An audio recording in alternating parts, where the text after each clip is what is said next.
We're on. Yes, we are. So, hallelujah. You guys that don't like me being loud are going to hear me be somewhat quiet because my voice is gone today. But the subject matter of our discussion, I think, is so critical that we're still having to do a show. I think it's really, really important because a lot of things right now are happening in the Persian Gulf. And You're making me cough, James. Sorry, I didn't mean to make you cough. But we do have a lot to talk about. So, David, how are you doing, brother? Oh, I'm great. We got back from Minnesota, and we were very happy that Minnesota wasn't cold. So it was nice to see you with Jan. It was with Jan nice. Jan Markell from Olive Tree Ministries. But it was interesting to be on her show and talk about what's going on because she shares the concern about what's happening in the churches in regards to Israel, and that was kind of interesting. You know, that's a bigger concern to me than this MOU that everybody's freaking out about. Okay, so here should we just jump right into that? You want to start MOU? I will tell you, I feel very vindicated. I feel very vindicated. Okay, sometimes people told me that one of the reasons they enjoy coming to this show is because we don't always agree. So, explain what you feel vindicated. Ken, explain the difference of opinions. Kind of. Well, I don't think you're as guilty of this as a lot of people are. Mm-hmm. Okay, I think you actually have a more reasonable perspective on it. But a lot of people are going to some crazy extremes. By the way, some of my colleagues, and I'm not going to name them, but they're making obscene statements about the president. And I want to be very careful how I say this. Almost like a bunch of spoiled little brats that don't know how to be thankful for a man who has stuck out his neck in big ways for Israel more than any other president in U.S. history. Definitely. Not that I want to defend, say that Trump is the greatest or he's the best. Look, he's made some statements that, of course, I'm not going to completely agree with. But I have to tell you, Israel is way better off today than they were 3 years ago. First of all, definitely yes. Though some of the statements, when you say some of the statements, you understand that they pushed up against all of us. I talked to the governor a little while ago. Governor Huckabee? Yeah. And great. Yes. And again, I was asking him how he kind of defines this. And he says, as of now, I still have a job. So I have something to say. But he's worried about his job. He literally is. You know what? But I think that Ambassador Huckabee is an asset to the president. I don't think the president's getting rid of him. No. I've definitely he is, and whether the president does get rid of him or not, we can go into the dynamics of what's happening. But what I'm trying to say is this: when the president stands up on a public stage and says, "This Israel exists because of me," that pushes up against my sensibility and, to a certain extent, Governor Huckabee's sensibility. He did a very good job of going up and pushing against that statement without losing his job. Fair enough. But I want to also say this, and I'm not defending him because I would not have used those words. And I think using those words are crazy in some ways.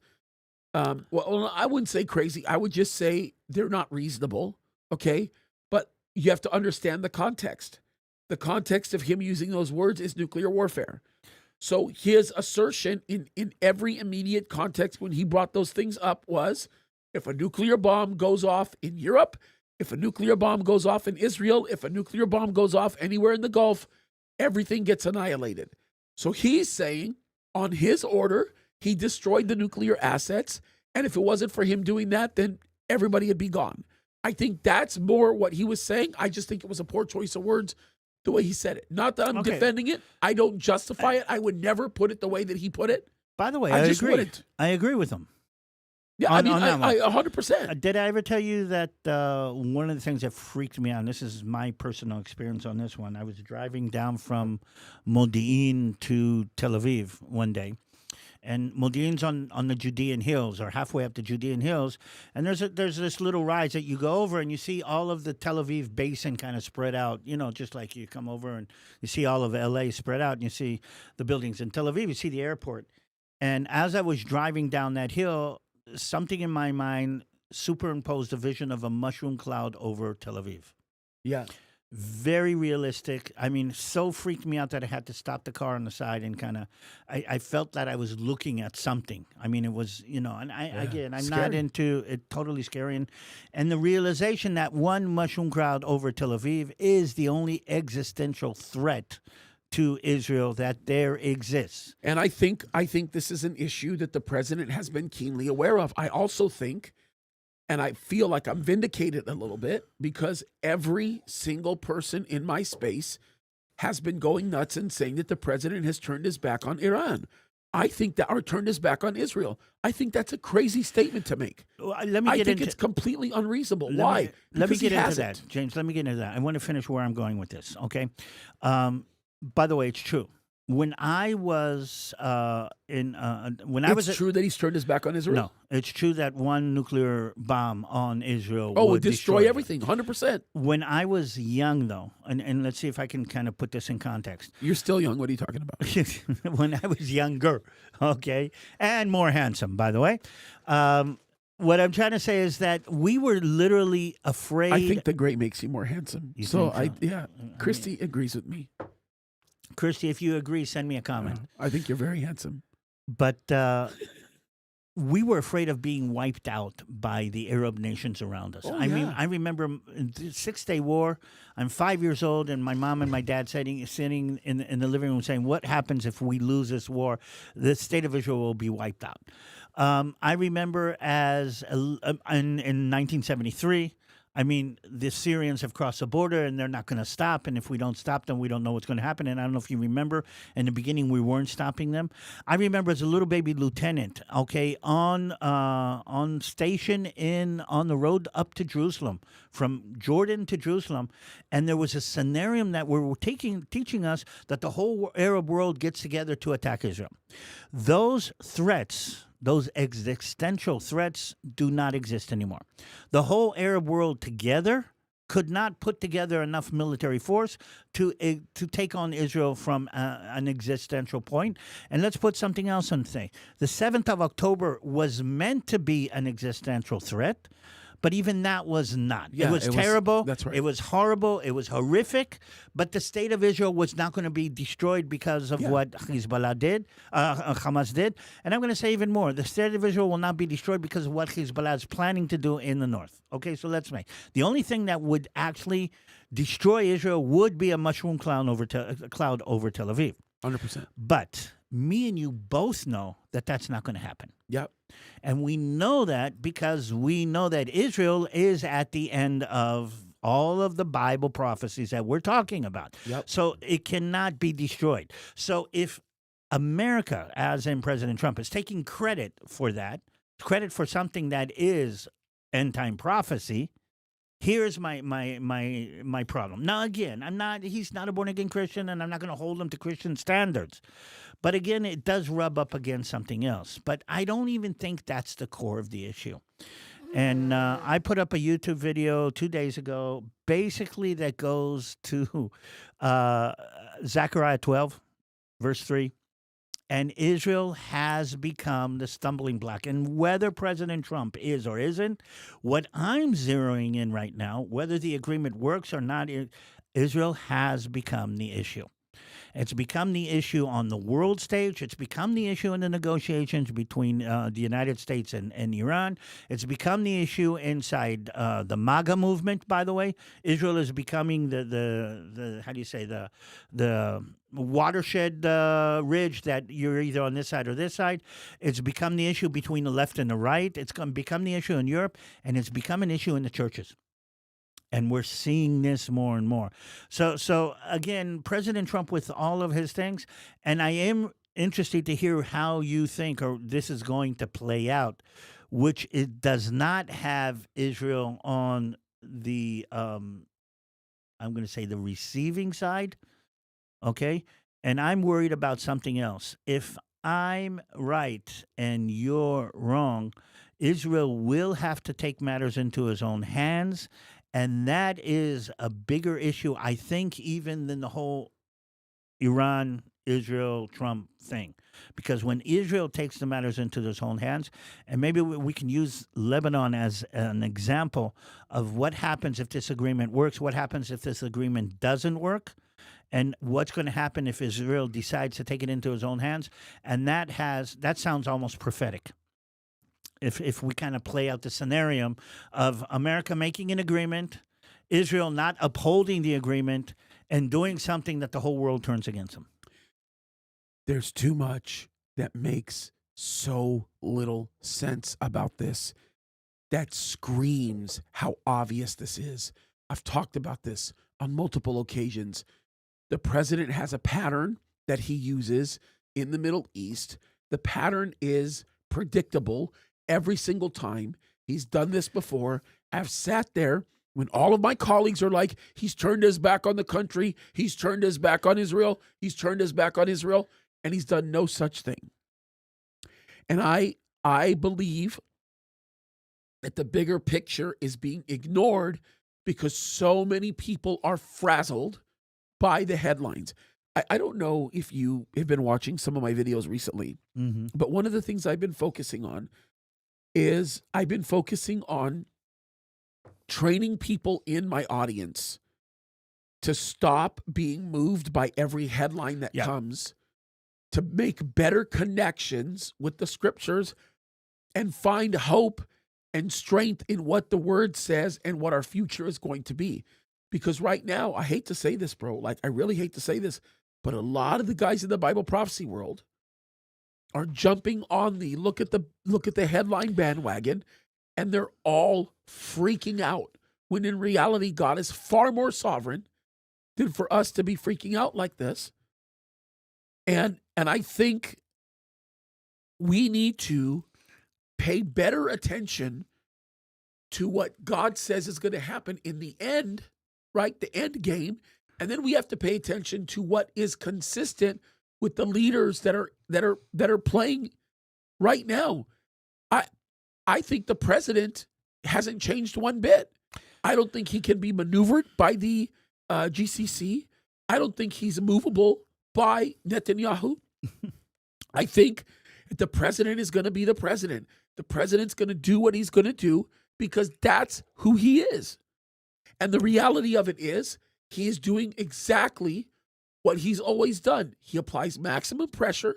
He flushes them out with that pressure. He causes their true colors to come out. And when their true colors come out, he acts. And that's exactly what's happening here with Iran. I believe that everything the president is doing right now is designed to divide the IRGC internally, and it's working. We just got word that several of them were mysteriously killed.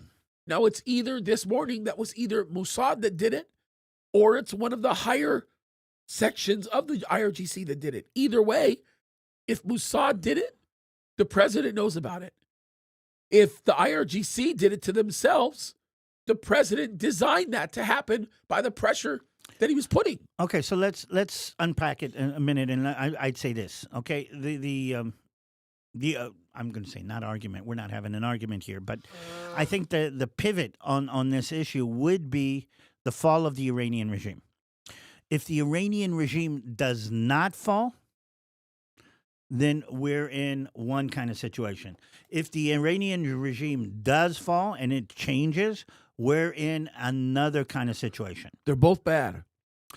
They're both difficult situations. Well, I'd much rather the Iranian regime fall. And as an Israeli, I'd much rather the Iranian regime fall. But as a Kuwaiti, a Turk, or a Emirati, Omani, I think they don't want the Iranian regime to fall. There's a whole dynamic, and I don't agree with that. And I think China doesn't want the Iranian. Tell me why. Qatar. Tell me why pull Qatar out. They're their own people. They're a bunch of slime balls that will go any way the waves go. I'm not worried about them. I want to go back to what you said about Oman. I want to go back to what you said about some of these other members of the GCC. They would rather see a weakened Iran, a subdued Iran, a declawed. I'm learning new words now. A declawed Iran. I could agree. Then they would see the fall of Iran. That is not an unreasonable assertion to make. But what you said just a second ago sounded something completely different. Okay, so a weaker Iran, whether or not that involves a fallen regime, is what they want. Rightly so. I'm saying a weaker Iran is better for Qatar than a fallen Iran with a pro-Western, pro-Israel, pro-America regime in place. Maybe. I think so from Qatar's point of view. Qatar will learn to capitalize on the opportunity if there is a larger Western influence in Iran. As a matter of fact, Qatar will probably use that as a bridge or a gateway into an economic opportunity if that happens, and the United States may very well allow that to take place because of its interest in Qatar. Qatar, I think, has an anti-Western, anti-America. Very much so. Very much so. I mean, again, we're going back to we're finding more and more connection between Tucker Carlson and Qatar. Okay, we're finding more and more connection between some of these players and Qatar. The amount of money. I mean, people are complaining about AIPAC and the amount of money that AIPAC has poured in. Qatar has poured, I mean, on a whole magnitude more money into the fight against the United States. Yeah, but let me say this about Tucker Carlson for just a second. Tucker Carlson is just a mentally ill man. Okay, like if you think about it. Tucker Carlson, in my opinion, what we're watching manifest in Tucker Carlson right now is a man who is completely enraged. He's furious because he's realizing he doesn't have the control over the population that he thought he had. And as a matter of fact, the audience that was becoming more attracted to him just got reeled back in by the person who originated that audience, which is Nick Fuentes. Nick Fuentes, who is by far massive anti-Semite, evil guy. Mm-hmm. He just put out 2 videos saying, stop blaming Israel. He looks like he's pivoting on that issue. You want to know why? Because he sees the writing on the wall. He knows what's about to happen. He's aware of things aware of things are going to go. And he knows the first person to the table is the person that's going to look like the reasonable one. So, again, my theory about Tucker is not the money. It's not. Yeah, you're right. It's not the money. You're right. I mean, Tucker is the kid who sat in the back of the class, who always did what the teacher said not to do. The mentally ill kid. Yeah. They always did what the teacher said not to do. And when the teacher said, okay, everybody get up and we're going out to lunch, Tucker would be the one to sit down and say, I'm not doing what you're telling me to do. And he gets off on, I know it sounds weird to say it, he gets off on being contradictory to what is normal. And I think he was on the right when he thought that the right was part of that. I think when he realized that everybody is supporting Israel, he saw, okay, here's my job to go against Israel. I think Qatar is funding him because they see in him a tool. But he gets off. He gets his how do you say, his reward by people saying, Tucker is saying something different from what everybody else is saying. Yeah, he's being. It's not even controversial. It's meaning he's poking as much as he can. But that's what he does, and he does well. Yeah, I don't even think he's doing it well anymore. I actually think that his pattern of manipulation is becoming easier and easier to recognize. And to be able to directly repudiate that is really, really interesting.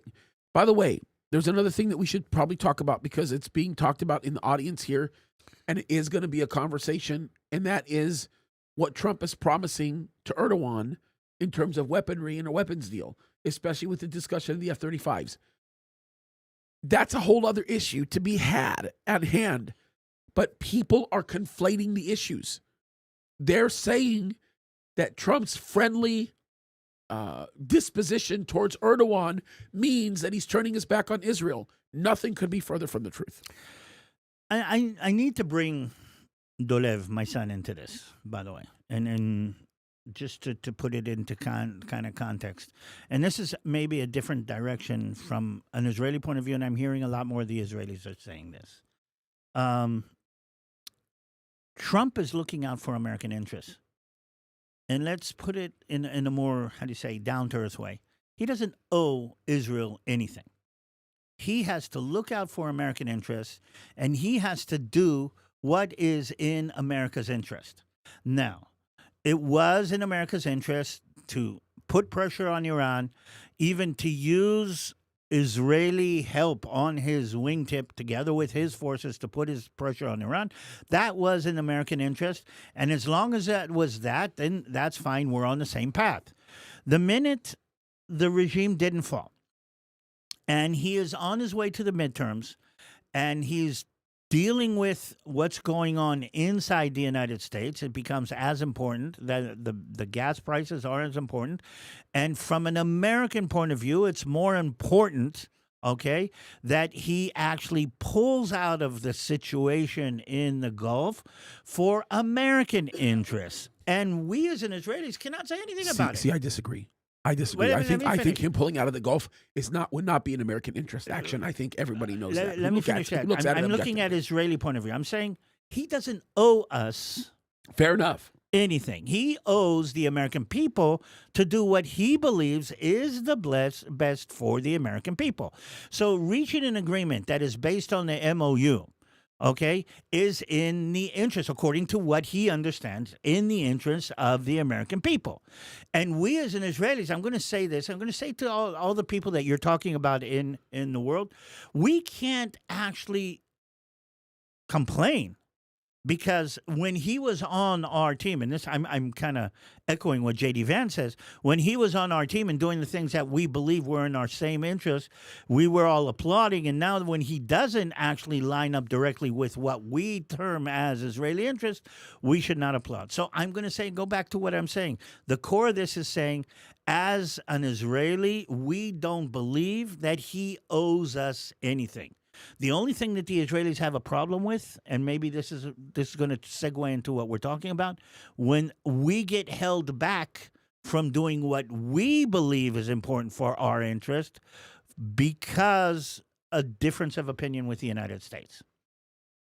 Does that make sense? I don't think that it's as transactional as that's being described. And I understand why that's being said. And I even agree with the premise behind the conversation that you and your son are having. Your son's a pretty intelligent man like his father, okay? He's not an idiot. So he understands things from a different perspective, right? A perspective that most people don't have because a lot of people don't have the intelligence to be able to see through it all. I get that, okay? But the thing is that has to be understood here is that the president is tying in the best interest of the United States of America with, in essence, the interest of Israel. This is very, very important to understand that. If you don't see that, then you already have a problem because we absolutely cannot be allowed to have the likes of Iran controlling the region. We can't even have Qatar controlling the region without it being subdued. By the way, the GCC. We agree. I think the president sees that. That is the question that everybody's talking about. This is the part that frustrates me to no avail. Like, have people just all of a sudden become stupid? Like, I'm not trying to be difficult here, but it's like the president from 40 years ago was talking about this stuff. The man hasn't changed his perspective one bit. Quite frankly, as crazy as this may sound, what if what the president is doing is actually flushing out the next person on the GOP ticket to become the presidential contender? What if he's opening up the door for Marco Rubio to become a better viable option?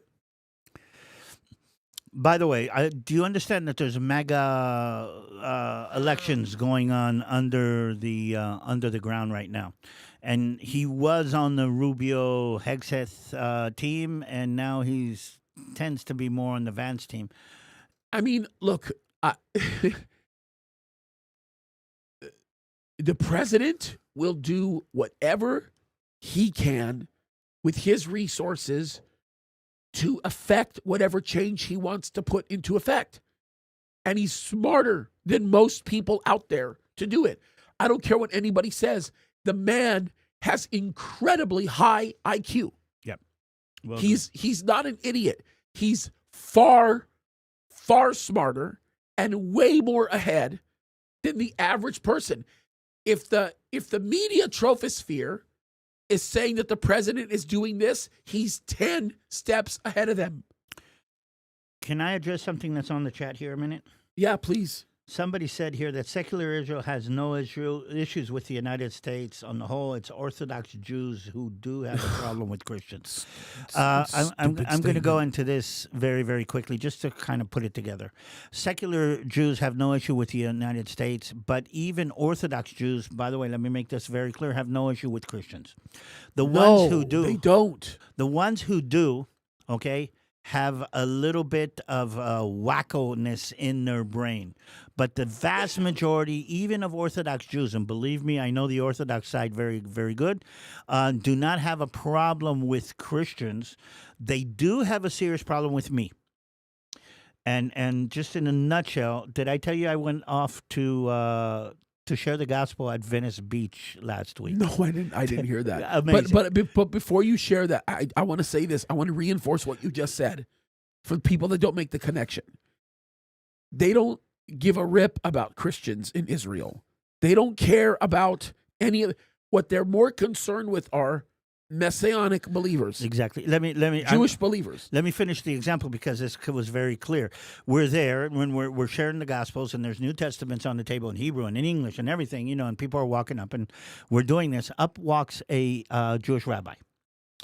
And, he comes and he says something about the flag and about the this. And I said, wonderful. I mean, do you want a New Testament? And he says, no, I won't read that book. And I said, why not? And all of a sudden he realized that I'm Jewish. I'm Israeli. You're speaking in Hebrew with him? Well, a little bit of Hebrew. He doesn't speak Hebrew, but a little bit of Hebrew. And we're talking about, okay, what happened with the destruction of the temple? Okay, after the destruction of the temple, Jesus came to fulfill the need for the sacrifice.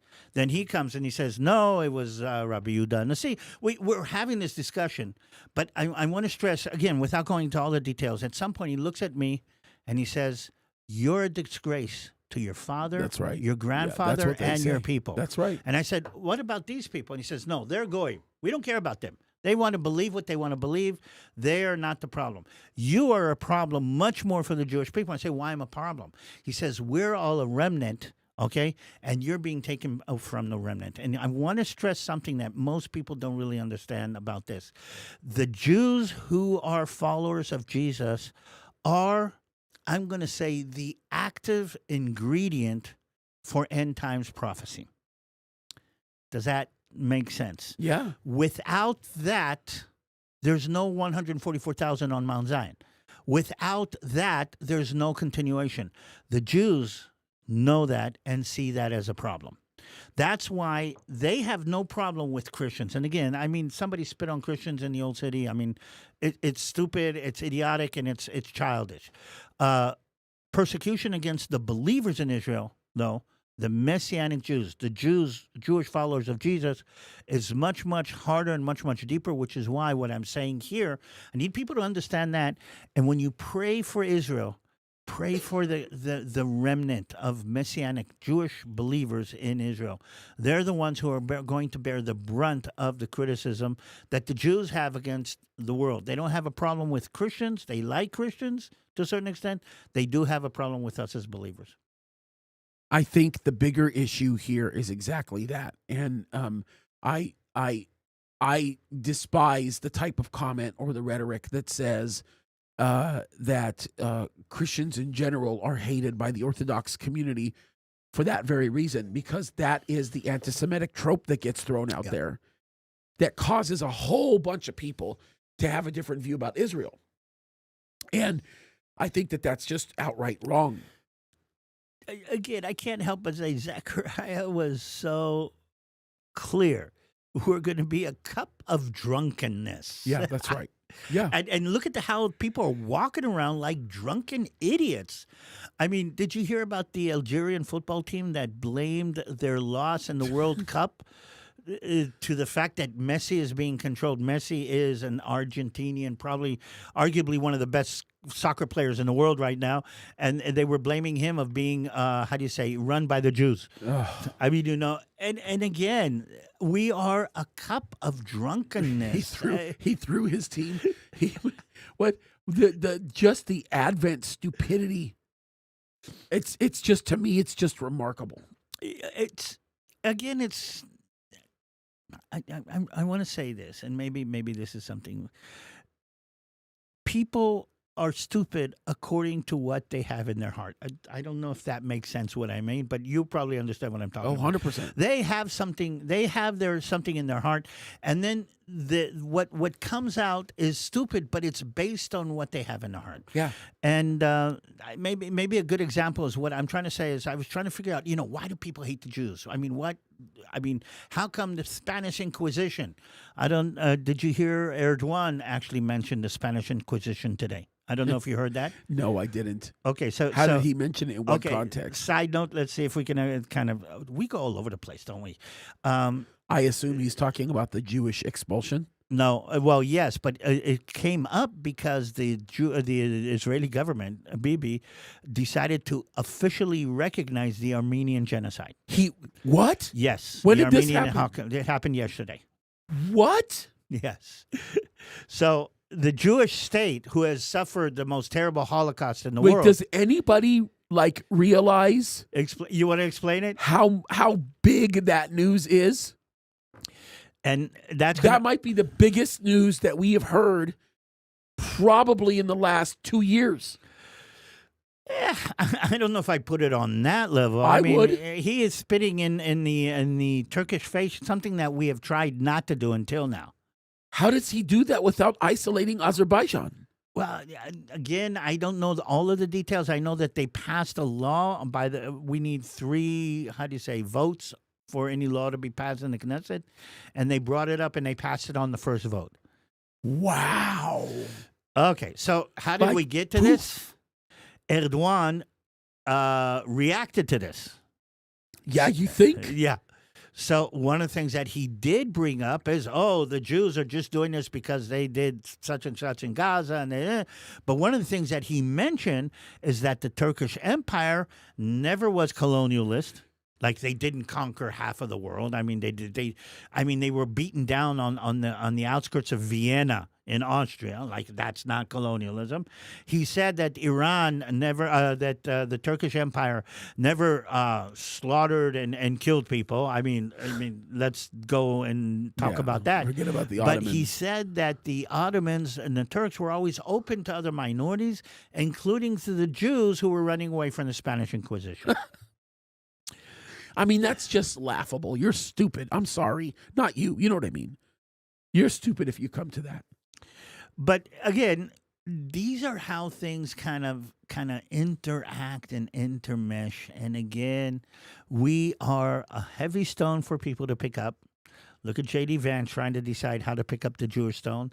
And we are a cup of drunkenness. Look how all of the Arab world is reacting to us using our influence to win football games and to train.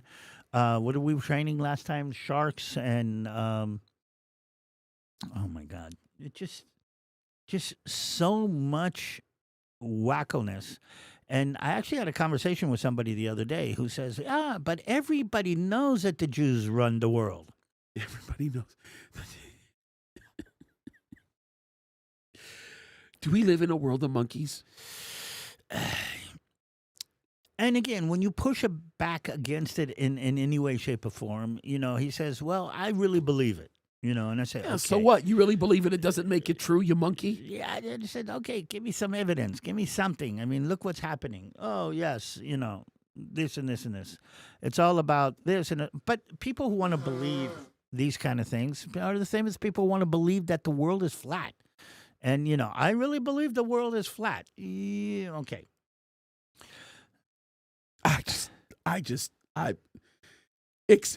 I want you to do this because this is super, super, super important, okay? Give me your perspective, bro, on how this is going to affect. I mean, I'm still processing it. Like, this is pretty amazing. Which? The acknowledgement of the Armenian genocide. Well, I think more than anything, this is going to put Israel and Turkey on a direct collision course. Which has been, think about this. Turkey's been very quiet until now. And I don't know why Israel has decided to pull that declaration out right now. As we were coming here, I was trying to get some in understanding from Israeli media why he is doing this. I'm curious to hear what Gadi says. I mean, Gadi's one of the few people I trust today. Maybe we can call him after. Well, he's probably asleep right now, but we can. I love Gadi's approach to it. Gadi is more pessimistic about Trump. everything overall. Oh, Gadi. But I think it's very mildly. It's a very cautious pessimism. I think. Okay, so let me explain maybe a little bit of what we as Israelis say. We're not sure whether if for this argument whether I'm right or you're right. I think it's a mistake for Israelis to yell up and say Trump threw us under the bus. I don't know what Trump's reasoning are, and since he has been very behind Israel right now, even though it might seem that way, I'm going to kind of stay in the lane of no. Trump has been behind Israel from day one, and I'm going to say the paths are still parallel, if not overlapping completely, between the American interests. I mean, I'm looking at this as an American citizen, and I'm looking at this as an Israeli citizen, and I'm still seeing a very huge overlap of the interests between both sides. I don't see a conflict of interest here, not yet. But again, the question is what's going to happen and how is it going to happen? There is something that we said, we thought there was a chance to overthrow the Iranian regime. And again, go back a year, James, we were sitting here and we were talking about peace in the Middle East and Iran being subdued. And, after they blew up the nuclear facility and the wolf and the sheep will lay down in the pastures of the Arabian Peninsula. We actually thought that would happen. Well, I mean, look, this is a difficult one because again, I continue to see everything that's happening as a larger and more concerted effort to make permanent or to actuate the type of result that Israel's always been looking for. Which maybe is a good place to bring in the Lebanese issue.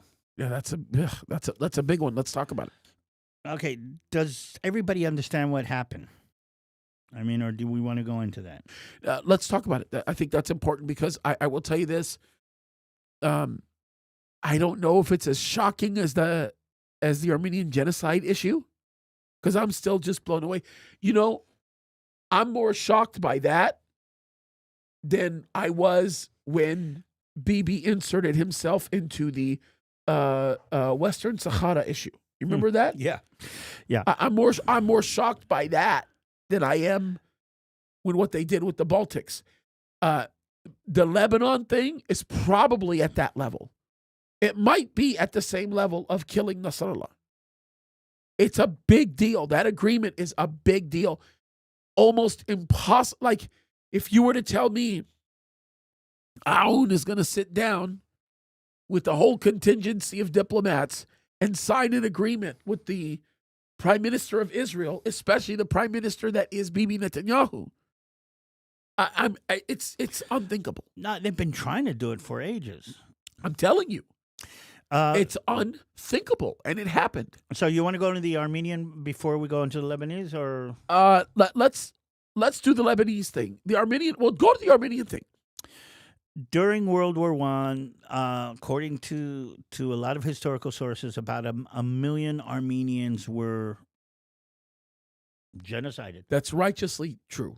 Probably Totally, more historically, probably more, through a combination of starvation, ethnic cleansing, and outright machine gunning. Yep. And it was covered up, and it was kind of this, and Turkey tries. It was done by the Turks, by the way. It was perpetrated by the Turkish authorities, by the Ottoman authorities, and nobody has really recognized it. And somehow they managed to keep it under wraps for a while, and it was never recognized the way what happened in Nazi Germany was recognized in connection to the Jews. Yeah. And as long as the Turks are very sensitive, okay, to not actually holding them accountable for that, historically accountable. No, it didn't happen. We didn't happen, but we know historically that it did. And as long as Turkey and Israel were on some kind of mutual kind of path, then Israel has been very careful not to recognize that officially. Now, do you understand?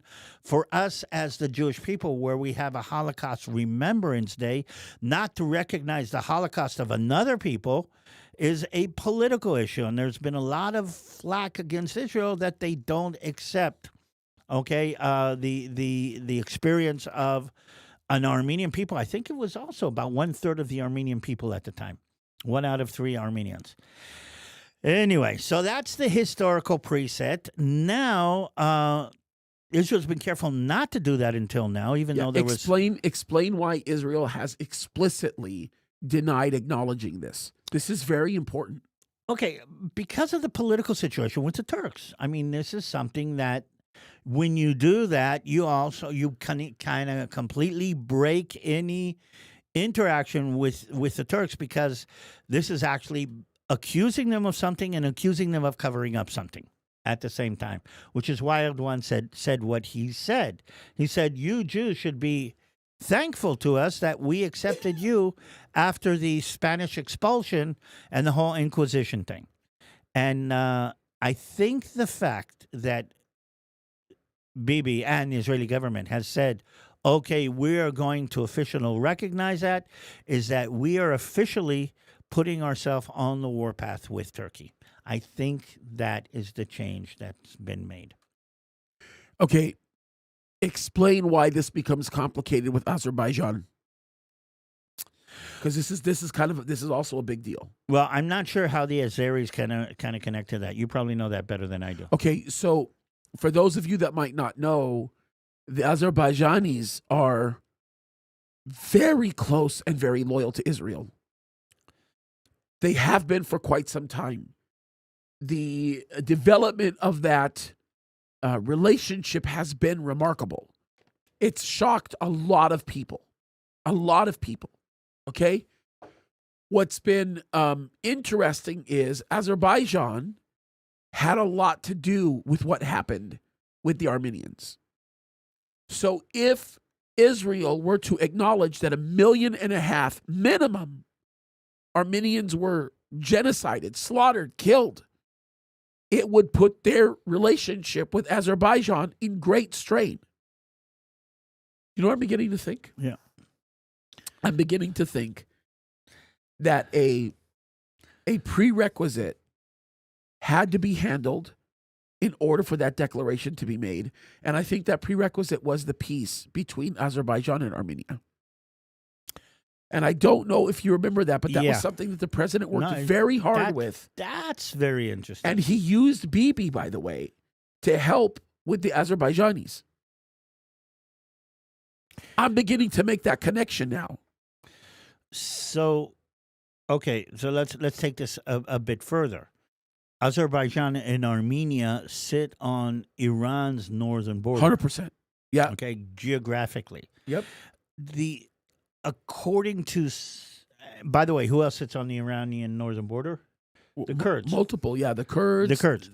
So thinking this. Afghanistan more to the east, but yeah. The original plan, according to some of the people that were kind of into this, was that these northern threats would be used to put pressure on the Iranian government to help the Iranian people overthrow the government. So maybe there's that coming together. And Israel is saying, because I don't think Israel could do this without Trump agreeing. No, there's no way. There's no way. So that agreement had to have been obtained. So this is part of Trump's master plan, which gives credibility to your theory. Bro, I'm telling you. Look, security is a big deal in the region. Oh, yeah. What I'm seeing is a pattern of President Trump picking off nation by nation by nation by nation by nation and bringing them together in a coalition like the Mideast NATO that Bibi has always been talking about, and getting them to the point where they're so tight together that when some direct mechanism of repudiation is created by Iran, it won't survive. That's what this looks like. I don't know how anybody can't make that connection. By the way, tie this to Syria. I mean, who is the main benefactor of al-Julani in Syria? It's the Turks. Well, we know that. I mean, look, this is Julani and Hayat Tahrir al-Shem, their whole existence is, in essence, it's just my opinion, their whole existence is based on the colonization that we see happened. Okay.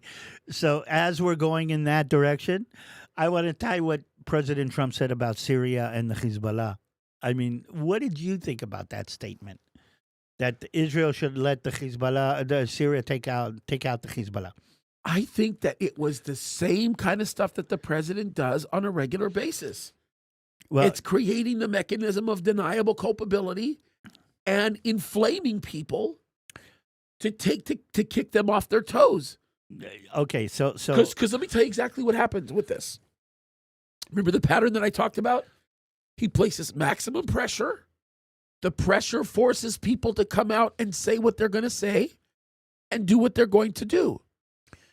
Think about this for a second, okay? I want everybody to understand this. Look at how this applies to Syria. He says something so outrageous. It's not even funny. He says Syria will do a good job at managing Hezbollah. You know what he forced Syria to do? He forced Julani to say, we won't touch Hezbollah. You know what Trump did after that? Look at whose loyalties are where. He showed the whole world that Syria is in bed with Hezbollah. Well, I'm going to put another layer on this. I don't think Syria's in bed with Hezbollah because this is something else. I think let's remember a couple of things. First of all, I'm going to hold you to. I'm going to argue that point in a second. Okay, wait a minute. So when he said Syria should go into the Bekaa Valley, okay, which is northern Lebanon on the border with Syria, okay, and deal with Hezbollah, he basically said to Israel, "Oh, you're not dealing with Hezbollah correctly. Maybe I should let the Syrians do this." Now, let's remind everybody that it was the Hezbollah that went to fight with the Assad regime against al-Julani in Syria. And there are many, many Syrians that are dead in the Syrian civil war by Hezbollah fighters. And that was part of the thing. And the al-Julani regime and the Syrian regime, when they want to kind of get somebody in their crosshairs, they don't do it the way Israel does by being careful. He actually mentioned, okay, about blowing up the bombs, the buildings and taking out the building. They go in and they massacre thousands of people, just like they did with the Druze in the southern part of Syria when they took over the Druze communities. So he is actually saying to, I think, the Hezbollah, I'm going to unleash the rabid dogs that the Syrians are against you if you don't reach the agreement. And look what happened a couple of days after he said that. Okay, the Hezbollah kind of backed down from their threats of an agreement between Lebanon and Israel, and the agreement between Lebanon and Israel was signed. Though I will say this, we're on our way to a civil war in Lebanon. I mean, I don't think this is going to happen without fighting between the different factions in Lebanon. We'll get into that in a minute. I'm going to take that a step further. I think we're going to actually see a threat to the stabilization of the region. For sure, it's going to be a civil war in Lebanon, for sure. But I think it's going to get the Kurds dragged into it. I think that we're probably going to end up seeing some of the Druze that are in the Syrian side of the Golan Heights probably getting involved in it because of the security zone deconfliction that has to happen, especially with the security zone in Syria and the security zone south of the Litani. Those are going to be big issues. So, again, I'm kind of worried that we're losing because sometimes when I sit down and explain to people that, you get this glassy eyed, oh, wait a minute. Is everything such a big balagan over there? Yes, everything is such a big balagan over there. By the way, it's not just a big balagan over there. World diplomacy, world statesmanship is this kind of balagan all over the world. We, as normal American media fed, how do I call this? Herds, okay, usually don't understand the dynamics and the complexities of things that go on around the world. And again, I had a very interesting conversation with somebody the other day who basically says, I don't have the guts and I don't have the understanding and I don't have the stamina to deal with what's going on in the world. I want to put the Atlantic Ocean on one side, the Pacific Ocean on the other side, and let what happens over there happen over there.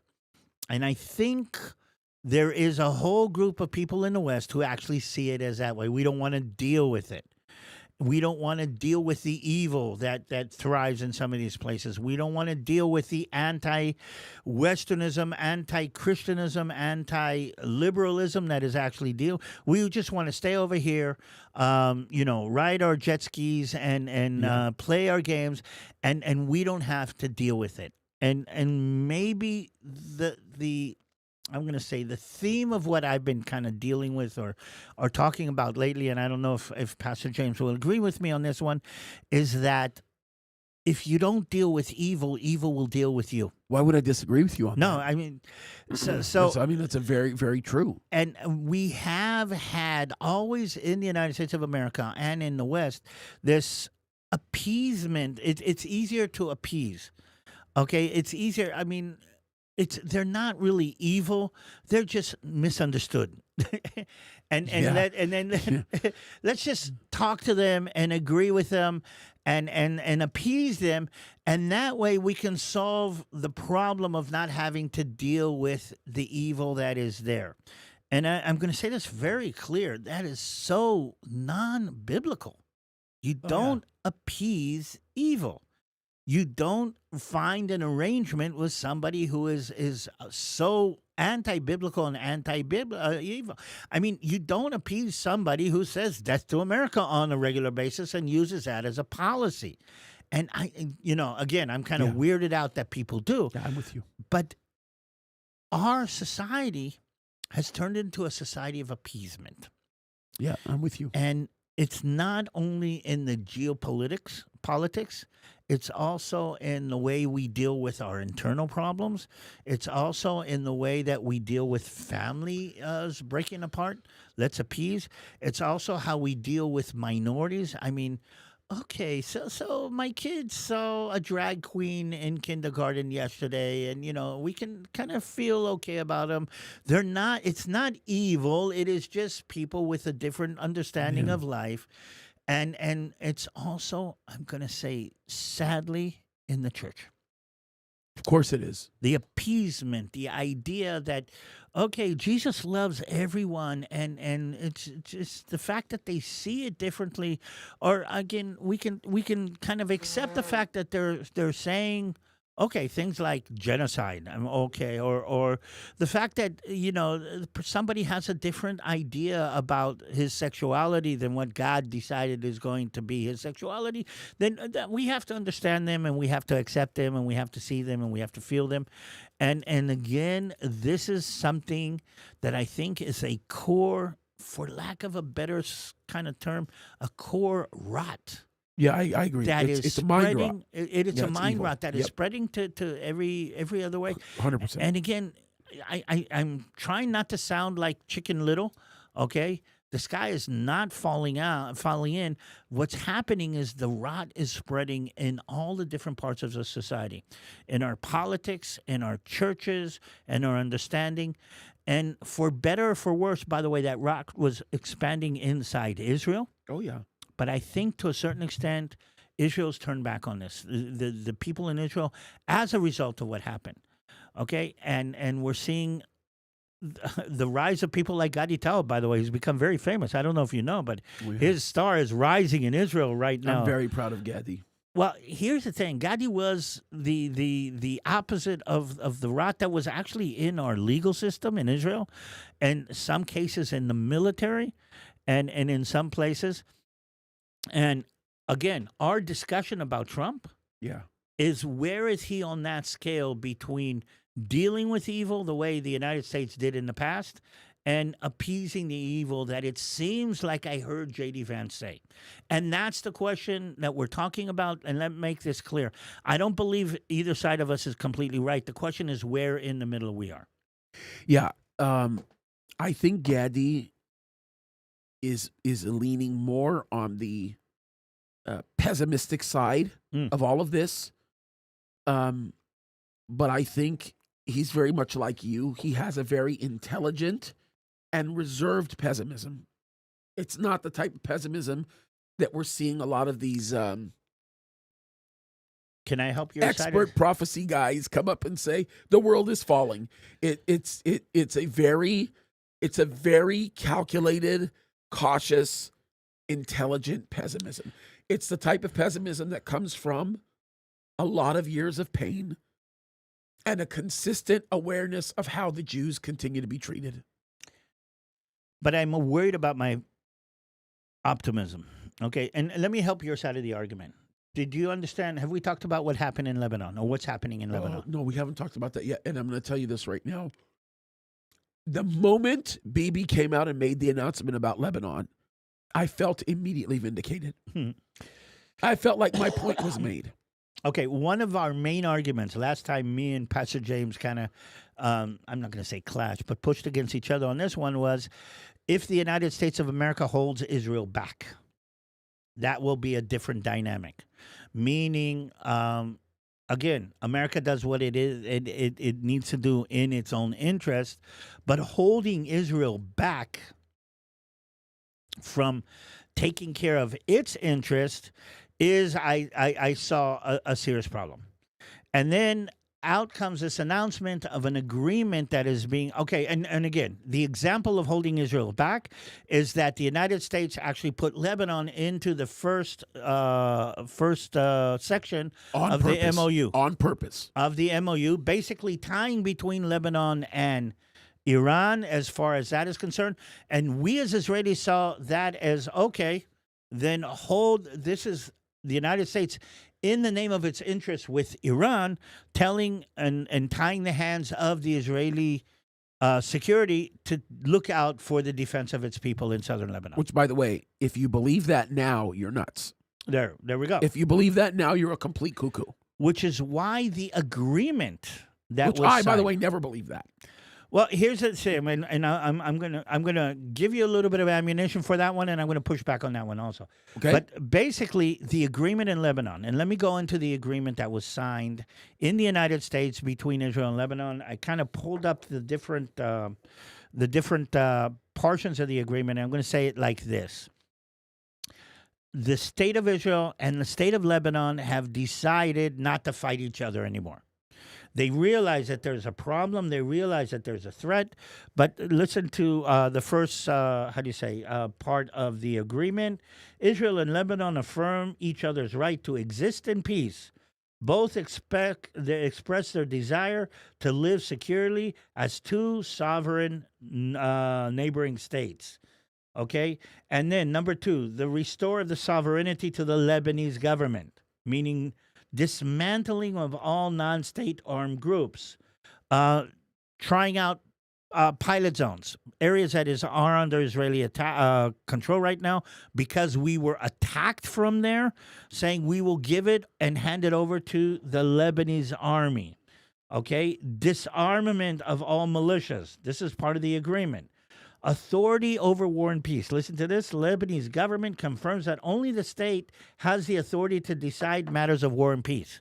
Now, do you understand that this doesn't mention Hezbollah directly, but everything this agreement is about Lebanon taking, dismantling, sidelining, controlling, ruining the Hezbollah, who were an Iranian proxy that were using southern Lebanon as a place to attack Israel.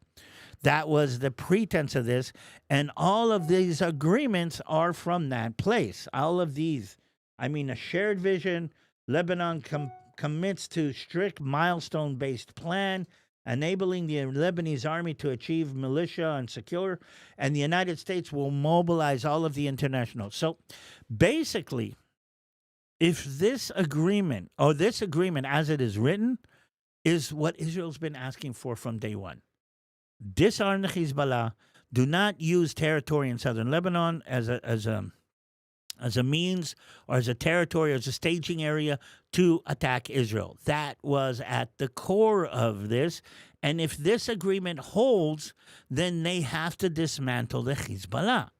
And this is the Lebanese government, which we have no beef with, and the Lebanese territory that we have no plans on going back to Lebanese control. That is the idea.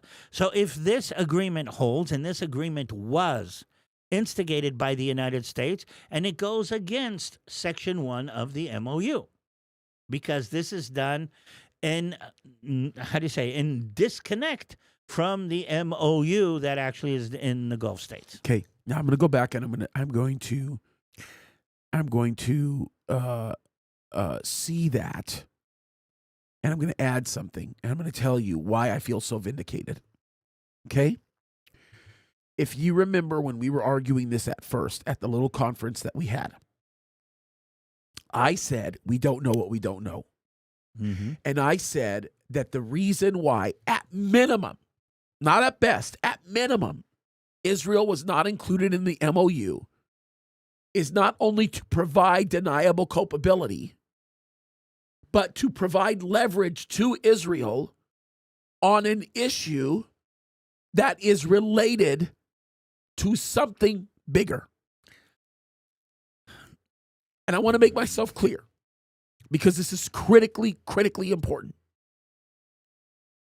That belief, that position that I took a few weeks ago has now been realized by this agreement. Think about it like this. If I'm putting together the MOU and I don't name Israel as a party to the MOU, especially when it comes to the issue of Lebanon, what would now, knowing what we know now, be the reason why we would not include him in the MOU? We wouldn't include him in the MOU because we know that Israel is in the room with Aoun, that Israel and Beirut are already talking, and the United States of America is facilitating it. What nobody had the sophistication to see in that moment, and I'm not going to put you in that category because you actually told me that you agreed with the possibility that something could be going on that we don't see. Yeah. So, but you have enough experience to understand how that works. I feel fully vindicated. Okay. I personally think that a lot of people are going to have egg on their face when they see this happening. That's what I think. Okay, so after saying what I said, and I agree with that, I'm going to push back, and I'm going to say this. Okay, 2006. I don't know if you remember, Hezbollah crossed over the border, hit an Israeli patrol. I mean, guys just like me. Yeah, but you're reserve. talking about something different, Wait, David. let me finish. And that agreement, I think it's 7001 or 7011, was the agreement between Lebanon and Israel at the end of the 2006 war. Basically says the same thing that this agreement says here. And who serves as the moderator in that agreement, David? The United States. No. Oh, it was, in that agreement, it was the United Nations. It was the United Nations, yeah. Give me a break. The United Nations are toothless. But you can understand that I mean, I had an agreement of like this in the 1990s when we moved out of Lebanon. We've had an agreement like this in 2006. You can understand why I want to see that the agreement is worth the paper that it's written on. I agree. If this does hold, that is fine. But our enemies, including Hezbollah, by the way, what did the Hezbollah say about this agreement? You know what they said? Oh, that'll never happen. No, Qassam Naim. I mean, you know what they're saying? This is going to start a civil war in Lebanon. Yeah, we saw his speech. I heard it in Arabic this morning. So what I'm trying to say is this. Great. If this agreement really holds, Israel wants to say this. if we reach an agreement with our enemies, and this is maybe at the core of what's happening with Lebanon, with Iran too, if we can reach an agreement and the agreement takes the threat off our neck, fine. Yeah, but you're keeping yourself from validating my point of view based on what you think the outcome is going to be. Yes. And my point of view is directly tied to the fact that the agreement itself is historic. The agreement itself has not been one traditionally moderated and created by a body of people to suffice or fulfill a political mechanism. Again, and I agree with you, but I'm going to say this. Historic agreements on paper are wonderful. Yeah, but They're David, great. I get it. I mean, I again, understand my what you're son saying. lives there. I understand what you're saying, brother. I'm with you like 1,000,000%. I agree that it's historic. I but agree that- if this agreement works out for Israel, and that takes the threat off the northern part of Israel. If the agreement that the Americans make takes the nuclear threat off of Israel, I mean, hallelujah, wonderful. But my point is, Lebanon, the agreement with Lebanon, makes it to where if anybody who's informed, most of these guys that do this, they're not informed, but anybody who's informed that says that the president has bad motives now, they're liars. They're lying. They just don't like the president. There's no way you can look at this agreement with Lebanon and feel that way. There's no way. No, I don't think we feel that way. I think President Trump is trying to reach an agreement. Okay, and again, we do have a serious trust issue. Of course you do, for good reason. You have great reason to feel that way. So I don't think he's doing this for the wrong reasons. I think... No, okay, so what would you say about the idea, okay, that he is hoping, agreeing, thinking that, and again, let's use the Hezbollah in Lebanon as a test case, that the Hezbollah will disarm, that they will give up their arm. He knows full well that Hezbollah is not going to disarm for anything. He knows full well, just like Bibi does and just like Aoun does, Hezbollah is not going to disarm for anything. Hezbollah is going to have to get mowed down and flushed out. So, okay, will Israel move out of the areas that it has conquered? Will Israel give up the security assets that it has gained? Okay, until we see the Hezbollah flushed out. As a matter of fact, that's why this agreement is so historic. Unlike the UN agreement, they have it all laid out. Israel will zone by zone confirm that Hezbollah is gone to their satisfaction. Aoun's force will agree, and then the Lebanese force will be trained to maintain that section. And Israel will still maintain its position there as monitors for a specific set of time to make sure that they don't come back until Hezbollah is completely flushed out. And even then, Israel will still have a presence in the security zone. That's the question. That's in the agreement. Well, until the Hezbollah is flushed out. Now, here's the question. No, after the Hezbollah is flushed out, Israel will still remain in the security zone to confirm that there's no resurgence. No, I think they said that they're going to give back the territory. Well, eventually the goal is to return the sovereignty. But by the way, the agreement also says that they reserve the right to enter in if there's some form of repudiation or regression. Again, let's say the agreement holds. What happens if a Hezbollah cell fires 10 rockets? Did you see some of those tunnels? Oh, bro. That they had Oh, down there? man. Wow. I thought they were, I always thought they were bad. I never knew they were that crazy. Brother, it's you guys ought to go look at some of those pictures. I saw an elevator where the rocket launcher is down inside the tunnel 20 meters underground. Then the elevator brings it up, it fires at Israel, and then comes back down inside. And the tunnels that they blew up, by the way, were under houses, under mosques, under schools.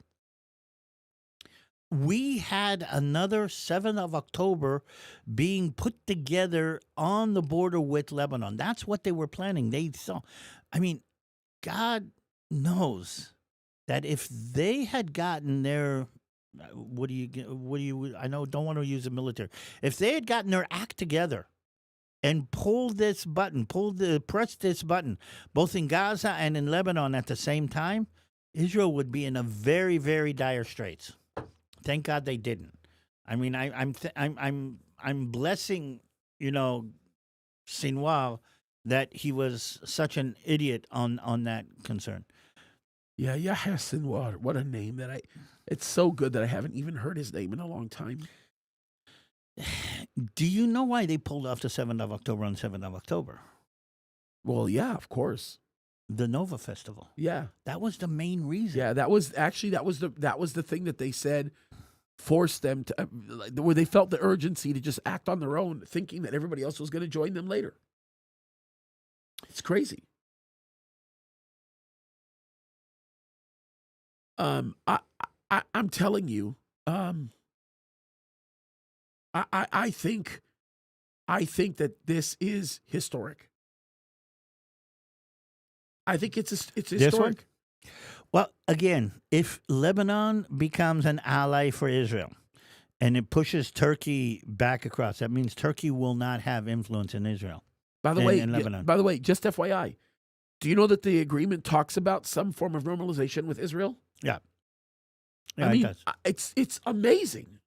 Again, it would be amazing. Do you remember a guy named Basir Jumayr who was supposed to?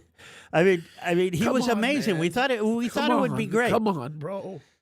Okay, so now we know. Tell them the whole story of that situation. Well, Bashir Jumayr was supposed to be the president of Lebanon after the war that I fought in as a kid, and we were supposed to actually. But tell them what actually happened. He got assassinated. Yeah. So I mean, come on. Yeah. Well, here's the thing. I mean, I don't know who's doing security for Aoun in Lebanon. Yeah, that's it. Aoun, by the way, is very popular. The military contingency loves Aoun over in Lebanon. What's his first name? Yusuf Aoun. Yusuf Aoun. Yeah. Nice bald guy. James, change subjects. Okay. So, by the way, I'm sending text messages back and forth. I'm actually texting Gaudi, by the way, too. I said Gaudi. Okay. So I feel vindicated. I think I have a right to feel vindicated. We'll see. I know you're worried about the outcome, and I'm a little bit too. I am. Don't get me wrong. But I think that I've been vindicated here, especially with the bombings that the president has done lately. Okay, the IRGC leaders that were killed today, mysteriously killed. Do we know who and what? They were big gun leaders. Do you think we're talking about Mossad? I wouldn't be surprised. I mean, let's put it this way. Over the last week and a half, 3 different, players of the 7th of October, 3 different officers and leaders that took part in the 7th of October from the Palestinian side were taken out in Gaza. And I don't know if people know, there is a unit in Israel whose job is to, carry out retribution for anybody who had anything to do with the 7th of October. People don't realize that those men have a Mossad, Israel, whatever you want to call, crosshairs on their backs, foreheads, and everything in between. They should probably know that.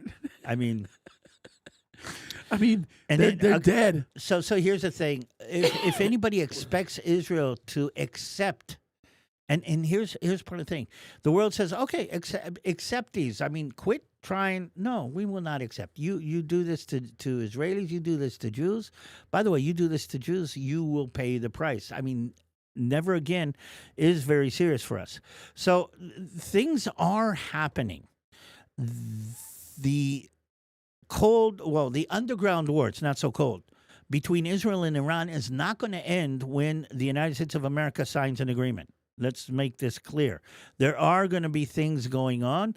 There are going to be Jewish dentists in Tehran who, according to some of the reports, plant locator chips Oh, in yeah, some of the bro. people. I don't Yeah. know if that's true, but you hear I hear mean, that. Israel is getting smarter and smarter and smarter, and I'm hearing a rumor right now, and I can't even tell you where I heard this rumor from because I would get busted, like I would be in trouble.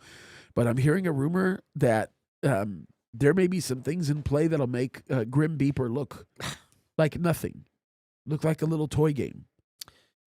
Yeah, there's all kinds of things going on in different levels. uh, I mean, we got a report about what happened with those flotillas. I don't know if you kind of followed Oh, yeah. with those flotillas coming in. It's stupid little. She's not even a little girl anymore. Well, no, it turns out that there was, how do you say, a lot of he touches her, touches him, Oh yeah, touches no, her yeah, yeah, all on that those crazy flotillas. sexual nonsense. Yeah, that's right. Yep, Yeah, and 100%. they found a lot of different kinds of drugs on those flotillas, Of course. and What do kind you of expect? it was again, people go crazy. People go crazy on this. So we're gonna have to wait and see, and we're gonna have to wait and see if I hopefully I'm wrong and this agreement with the Hezbollah actually pans out. But I want to kind of play a mind game. What happens? But I am vindicated. Yeah. What happens if it doesn't? And what's going to happen? And we have seen a civil war inside Lebanon. I personally think if it doesn't work out, I think Israel will be given its license to completely cut loose. And I think we're going to start seeing a whole lot more structured assassinations taking place in the country. Well, I think something else is going to play out. I think, again, we tried to do it with the South Lebanese army. I don't know if you remember Yeah, that oh, yeah. and all of that. I think Israel will, if a civil war breaks out and the whole thing kind of falls completely apart, Israel is going to put a border either on the Litani or the They have to. Zahrani. They have to. Okay, and just that's when Israel will say we need this buffer. If the Lebanese country, and I think Lebanon knows that, the Lebanese government knows that, but I think Tehran wants that to happen. Yeah, of course they do. So what we're going to see right now is the Iranians, as in Tehran, as in the Hezbollah, try to blow up this agreement if they can, and the Lebanese trying to hold out. But here I'm going back to the basic question. And again, what's happening in Lebanon is similar to what's happening in Iran. The people don't want the Hezbollah there. Yeah, of course. Most of them, the Christians and the Sunnis and the Druze, they don't want. Even some of the Shiite don't want the the Maronites Hezbollah. especially. Give me a But break. the willingness of the Hezbollah to slaughter everybody who stands in their way, okay, gives them again. And let me help put. You were there when we talked to Gabrielle. Yeah. Brigitte Gabriel. Yeah, Brigitte Gabriel. When yeah. she explains living under or inside these kind of power struggles that play out, she said what? She was 2 years in a bomb shelter in their home, in the Yeah. basement of their home? Yes. 2 years in the basement in a home kind of playing these games. We kind of, and again, in a very Western fashion, say, oh, why don't they rise up and overthrow the government? Why don't they rise up and overthrow Hezbollah? Why don't they rise up and take over? And I remember saying, as a child, okay, going to the Holocaust Museum, saying, oh, I would take in Jewish refugees during the Holocaust, and I would save Jews. And I remember as a child or somebody who comes from outside, it makes sense that you would do that. I mean, this is your moral code. This is what you think. It makes sense that you would do it. Granted. Then I remember going to the Holocaust Museum with Yelden the first time. And this is my son That must have been an standing interesting experience. Yes. And it's school outing, but I still remember the feeling that, wait a minute. Yad Vashem. I'm not sure. Yad Vashem. Yeah. I'm not sure I would harbor Jews in my home today the way I was sure as a kid. And the difference was that I'm now a father. And when Yeah, you're putting your children in your danger. children Yeah. in danger, you put you in danger. You can believe something is important enough for you to put you in danger. You know, take something, I mean, this is really important and I'm willing to put my life on the line. Okay? But what is important enough for you to put the lives of your children on the line. Yeah, that's And most people don't know how to make that. I mean, well, yeah, the Iranian people, let them rise up and overthrow the government. All yeah, right. yeah. Okay, even if I'm willing to go and be a demonstration, we know what happens to the kids and the families of the people who actually push against these kind of regimes. And it is very clear. So it's easy to say to the Lebanese, oh, just kick out the Hezbollah. The Hezbollah have done terrible things. Look what's happening in Gaza now. 100% true. Look at what's happening in Gaza. We have to bring these world events and these political events from different places down to the ground. And always I ask people, Yeah, you're not please, wrong. You're right. You're right. please look through this from your eyes, your family's eyes. What do you think would be important enough or justified enough for you not just to endanger yourself, maybe if you want to, but to endanger your children? And that's something that I think a lot of people don't understand. Yeah, that's a very, very heavy truth, and it's one that has to be understood. Very difficult for anybody to really understand or see if they're not living there or they're not a part of it or they're not seeing what's happening. I mean, you look at Brigitte Gabriel, I mean, the way that she describes her situation, her whole life got ripped apart. It got stolen from under her, and that she lived during one of the most, I mean, bro, you were likely one of the tanks that she was looking at and thanking God for. Yeah, we drove through her street or through, well, not as her street, but I know I drove through her city Yeah, with my tank on the way into Lebanon. that's my point. It's a completely different thing. I think it's a completely different thing. But what I'm seeing here is I'm seeing some very sophisticated maneuvering. I'm seeing a very intricate puzzle that could easily be blown out of the water. And I'm seeing a president that understands very astutely how to navigate through it. It takes a person of tremendous intellect and a really good grasp of everything happening in the region to be able to navigate the way he's navigating through it. James, I just hope that this time it will work. I mean, again, the Jewish with you. people and the Israeli people are so tired of agreements and agreements and agreements where the enemy, okay. So, and Worthless again, agreements. I get it. and don't forget, we are dealing with an enemy that by definition doesn't see itself bound to uphold an agreement that makes it give in. No, as a matter of fact, they consider themselves to be traitors or evil if they actually hold to an agreement. So I mean, by their definition, Quran says, وَمَكْرُ وَمَكْرُ اللَّهُ وَإِلَّهُ خَيْرَ الْمَاكِرِينَ, meaning Allah is the chief of deceivers. They're deceivers. so will they deceive? Will they break the agreement? Undoubtedly they will. The question is, how are we preparing to deal with that? And that's where I think the strength of my argument is really going to show itself. Again, let me kind of tie this together. And again, maybe my experience. I thought, like a lot of people in the West, that the Arabs love their children more than they hate us, according to the famous Golda Meir. That's not true. And I've realized that that's not true. No, of course not. I thought that maybe, and again, if you've been on a tour with me and I've explained this. When Dolev was born, I was in reserves. I was in uniform. Very weird. We didn't have cell phones back then. We had a beeper, so I rented a beeper, and I was on how do you say, in reserves in Hebron, when I got the beep beep beep that Dolev is going to be born. So, I got my second in command to take over, and I got in the car, and it's about a half an hour away, and I walked into the hospital, literally in uniform with a rifle on my back. Wow. Into my son's birth. And the first thing my son saw when he came to the world was his father in a uniform and crying, because it was the most happy day of my life. But I remember holding him in uniform, probably still stinky, so they put a gown on me, okay, and saying, I pray to God that you won't have to come in uniform to your son's birth.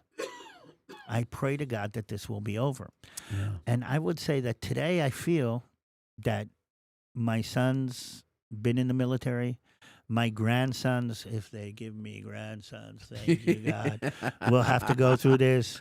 and my It's terrible. great grandsons. I mean, this is a deep realization, and I think if you want to understand Israel, you have to understand we actually thought that we could reach an appeasement, a status quo. And you may have been the one that told me this. I think it was you that told me this. As a matter of fact, you know where you told me this? I remember where I remember you telling me. I remember where we were.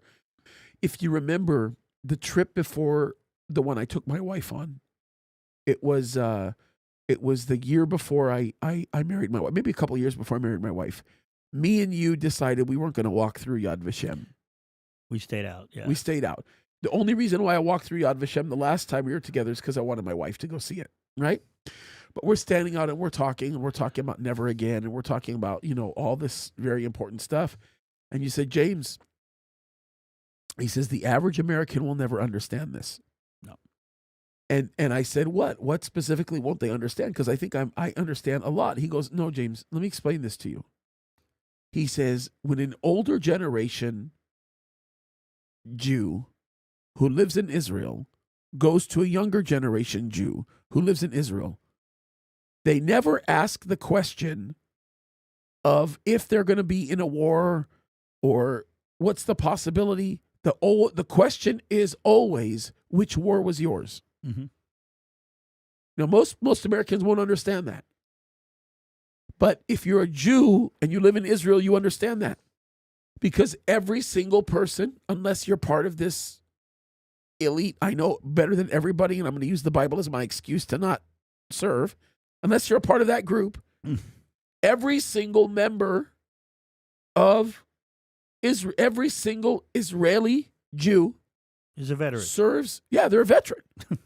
So all of them have fought wars, every single one of them.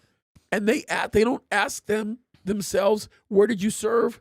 They always ask amongst one another, what war was yours? And what did you do? And what did you do? That's a heavy thought to have. And that is our life. And I think we even tried to believe that we could have changed the situation. I don't believe, which brings us to this dynamic that we're talking about. Yeah. Okay. Again, this is an amazing agreement. I mean, I got it here on my phone. If this plays out, awesome, wonderful. Okay. If the Iranian threat gets taken off the table, awesome, wonderful. But we are a wary people. I like to say we have PTSD baked into our DNA. Yeah, but think about this, brother. This is all I'm trying to say. What I'm trying to say is the very fact that this agreement exists is historic. Yes.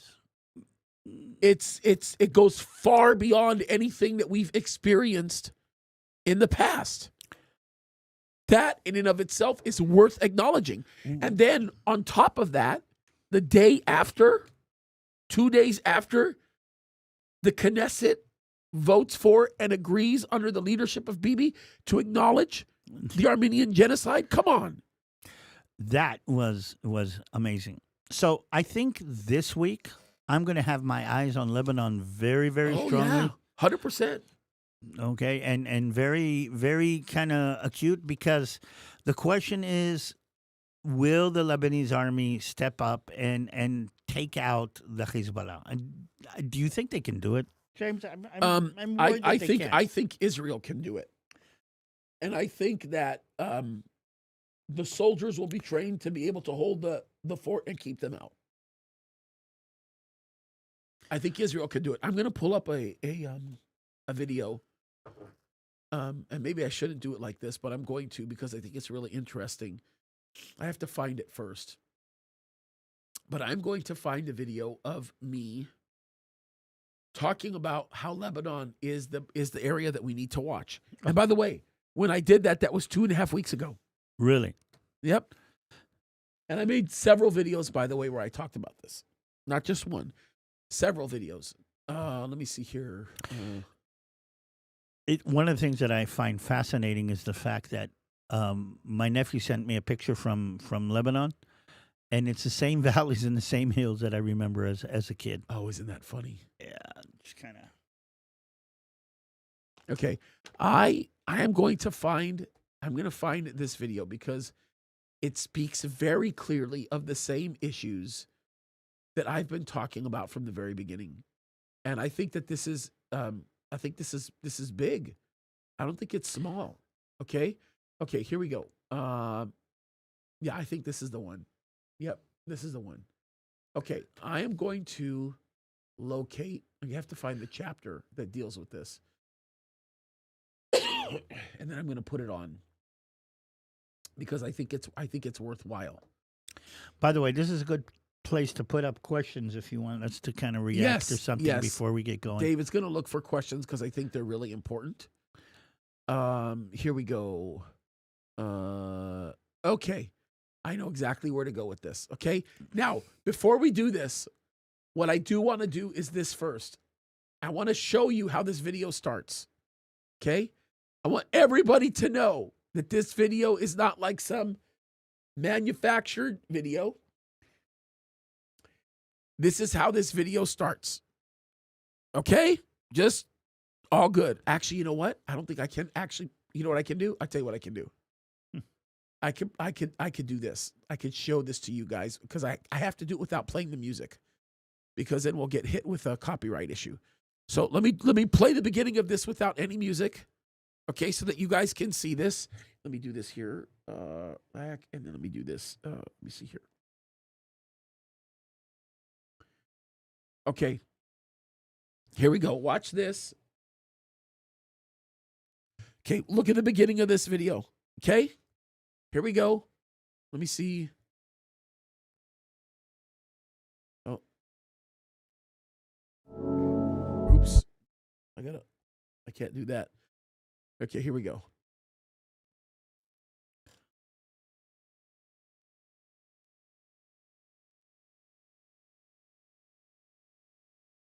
Okay? So I tell everybody, this video, by the way, that was released a few weeks ago, I went out of my way to tell everybody that that it was recorded a few weeks before the MOU. Okay? Now, with that said, let's go to what matters here. Listen to what I say here. Okay, let me see. Okay, we'll just start a minute before. Let me get rid of the Spanish. Spanish? There's a Spanish subtitle. I'm going to turn them off. Okay, here we go. Ready? I look like I'm about to kiss you. Listen to concerning how it views Syria, especially because of the involvement of Turkey with the molding and shaping of Julani, who's literally leading Hayat Tahrir al-Shem. He may be called the president of Syria, but the reality of it is he's a terrorist leader. Then there's the third zone, and that's Gaza. And that is a big, fat mess. There's no real governance in Gaza other than Israel doing what it needs to do to maintain security. You still have prisoners related to the crimes that took place over there. You have a massive humanitarian crisis that Israel isn't even allowed to solve, even though it wants to solve it. And then you have Hamas. The map shows us the difference between a signed agreement. Listen to what I say next. Mm-hmm. They're a big difference. Now, I've said this before, and I'll say it again, and I've talked about this before, and I'm going to continue to talk about this. Lebanon may be the flashpoint that everybody continues to miss. You hear that? That's me 3 weeks ago. The Iran-U.S. part, for lack of a better term, may get the headline here. It may be the major portion of the discussion. But Lebanon may be the country that determines whether or not the deal can actually survive for a lot of reasons. It's a pilot. One of the guys that I pay attention to on his Hebrew channel, Abu Ali Express, he's been tracking the ground level pressure that's been taking place in southern Lebanon. He's looking at the civilian returns, all the road closures. He's looking at the IDF presence, which, by the way, his analysis is brilliant. He's looking at all of the Hezbollah messaging and the question of whether people can return to villages near active security zones. And here's the analysis of some of the things that he's been observing. And the information is really good. If civilians return peacefully, pressure will ease. But that doesn't happen if Hezbollah is still around. If Israel blocks the returns, Hezbollah can use it as a mobilizing narrative. And they will use it. They are using it as such. They do. If Hezbollah, of course, pushes too hard, then Israel's going to strike again. And if Iran ties implementation for whatever reason to Lebanon, the deal will become much harder to hold. Okay? This is the key. And I want you to understand this. The next escalation may not begin with Iran launching missiles.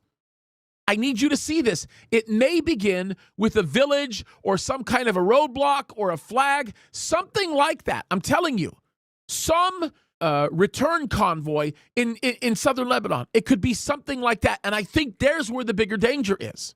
Now, I also want to point this out. And you guys are all very astute, so you understand this already. But it's worth mentioning again. The Strait of Hormuz shows us why this is global. We've all... Okay, so... So we have I'm a telling pilot you, case. I'm vindicated. I feel vindicated. I'm sorry. I do. Let's get there. This is a pilot case. So watch what's happening in Lebanon, and that is going to be an indicator. It's the flashpoint. Well, I think it's less a flashpoint, more an indicator. Yeah. Right now, it's the canary in the coal mine. Yeah. Right now, absolutely. Because I think that the U.S. and Israel will prevent it from becoming a flashpoint. James, I have one more subject. It's a pet subject for me that's not connected to all this. Okay, before let's we gotta do it. go. Let's talk about it. What do you think about all these Europeans that are posting videos about how great the United States is? I don't understand it. Okay. I mean, you don't understand why they're doing it? Okay, so... No. That's Have clear. you been seeing these? Yeah, that's very clear. I don't understand why the insane response has been from the left. Have you seen what they're doing?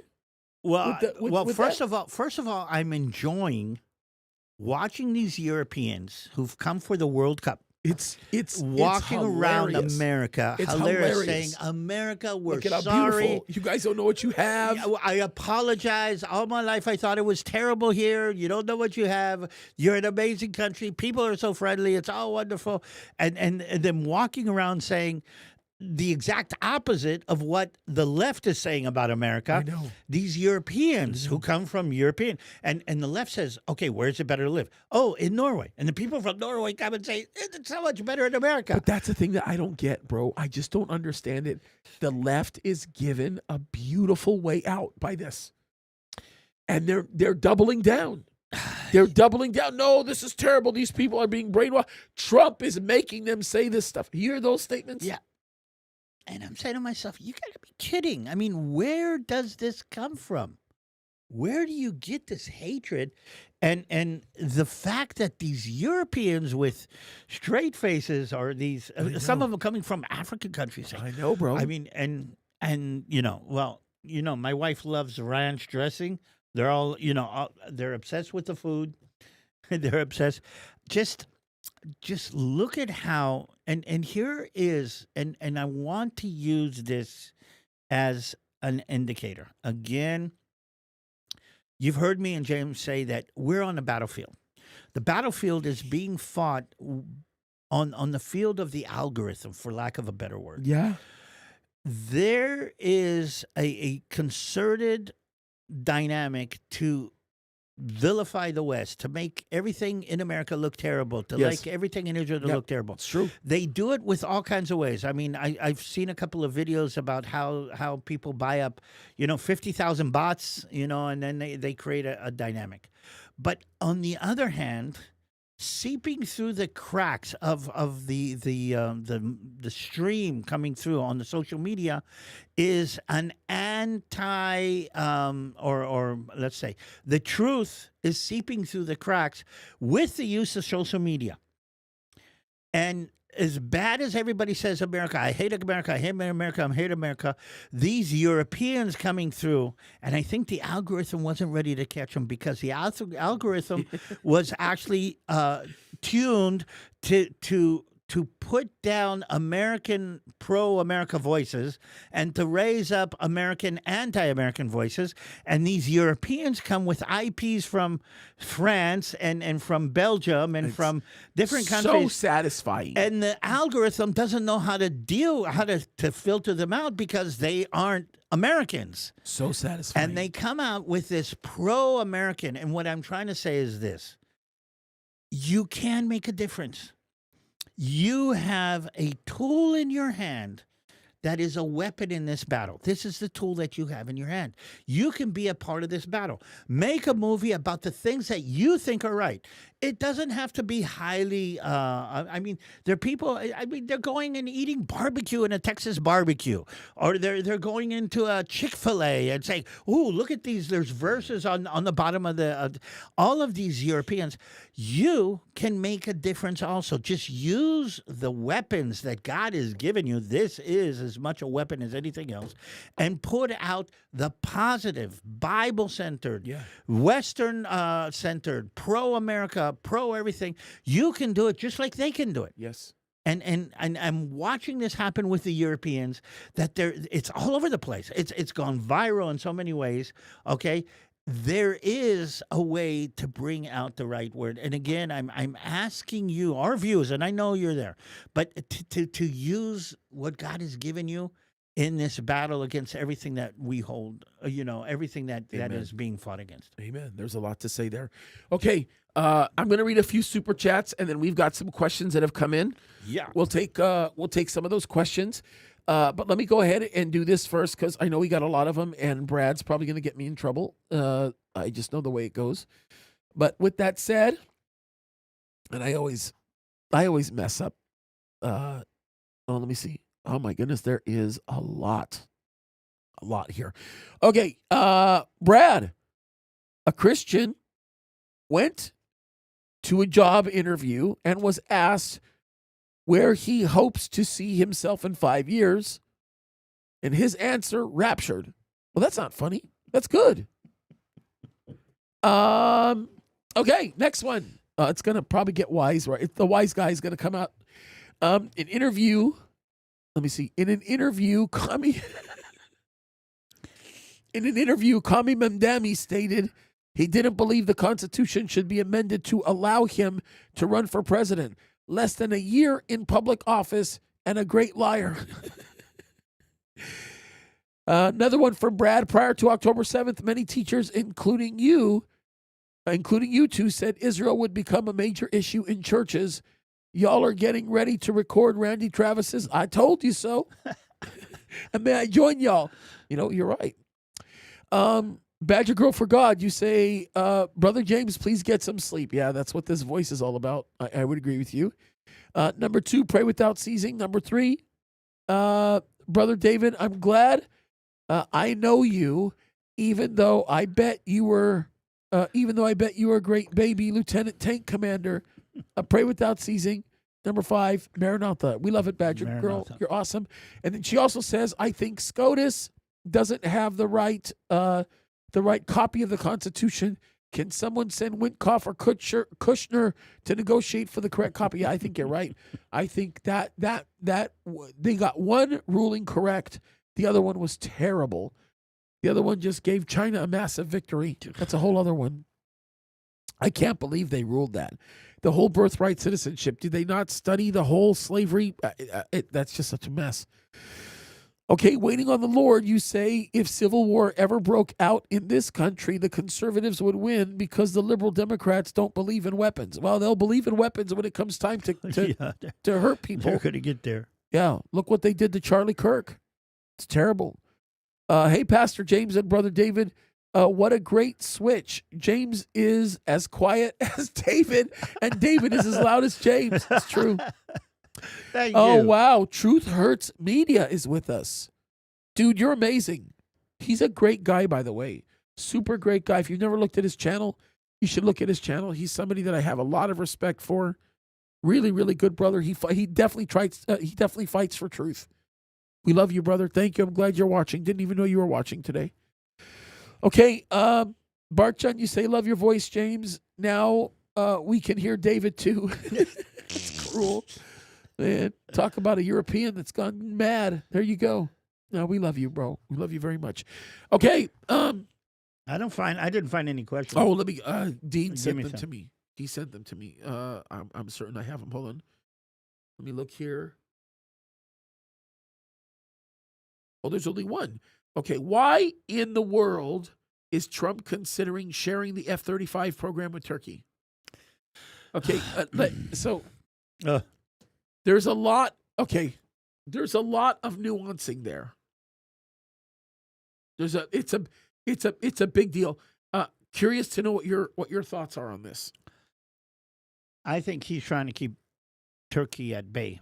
I think he's Explain how he keeps them at bay by doing that, because I'm playing devil's advocate here. I think he's trying to. I've got enough on my plate in the Gulf. I don't need a how do you say, a massive clash between Israel and Turkey in the Mediterranean right now, and he does see Turkey as an ally of the United States, and Turkey is saying, "I stayed out of this. I'm not mixing up. I'm not making a balagan. I haven't made a balagan in Syria. What do I get in return?" And I think Trump is the businessman that he is. He does appreciate Erdogan. I don't know why Trump likes that kind of dynamic. He's got a love-hate relationship with Bibi, and he might not agree with Bibi, but he loves Bibi's how do you say, pushiness, if you want to put it that way, and he agrees with that. So I think he does want Turkey as an asset. And especially now that it seems that NATO is falling apart. What do you think? I think it's three major things. The first thing that I think is it's being done to keep Turkey anchored in NATO. As you know, Turkey has the second largest military in NATO, which I think is really important. It also controls access to the Black Sea. That's a very, very critical area.